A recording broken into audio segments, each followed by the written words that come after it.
नमस्कार, मी कल्पेश शशिकांत सोनार, तुमचा मित्र, तुमचा भाऊ. सोन्यासारखे तुम्ही सोनं. KS मिरेकल कवितेमध्ये तुमचं स्वागत आहे. कशात तुम्ही सगळे चांगलेच असाल.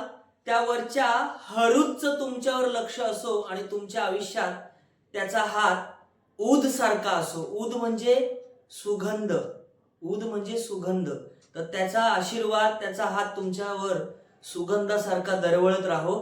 तर मित्रांनो, डिसेंबर चालू आहे आणि डिसेंबर मध्ये 100% एक गोष्ट प्रत्येक आपल्याला दिसत असते, ती म्हणजे हळद.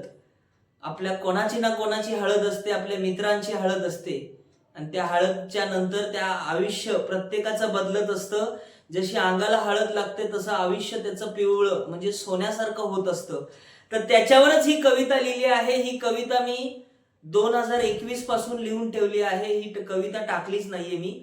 कवितेचं नाव आहे मला लागणार हळद आज. कवितेला सुरुवात करतो. मला लागणार हळद आज, घरामध्ये वातावरण आनंदात, घरामध्ये पाहुण्यांची किलबिलाट, डीजे वालं गाणं लावणार जोरात, उभा राहणार पाटावर आणि लोक ओवाळणी टाकतील माझ्या ताटावर, बांधून बाशिंग घेणार कटार आणि नको लागू दे कुठलं भुताड. बांधून बाशिंग घेणार कटार, नको लागू दे कुठलं भुताड, डीजे वालं गाणं लावणार जोरात, नाचूया आपण मोठ्या तरात, झाली लगीन तयारी सुरू, तुझ्या माझ्या आयुष्याची मजा सुरू. हळद फेडी आणि तू खुश होईल, घालणार मी कोट, तू घालणार घागरा आणि फिरायला जाऊया आपण आग्रा. पूजेत येतील थोर घरात, देतील आशीर्वाद जोरात, जाऊ खंडोबाच्या घरी, उचलून नेलं तुला वानूच्या दारी.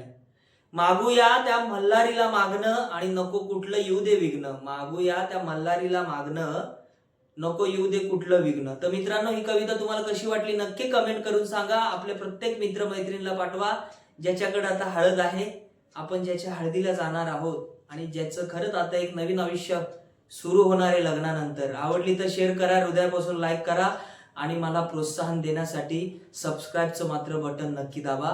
थँक्यू.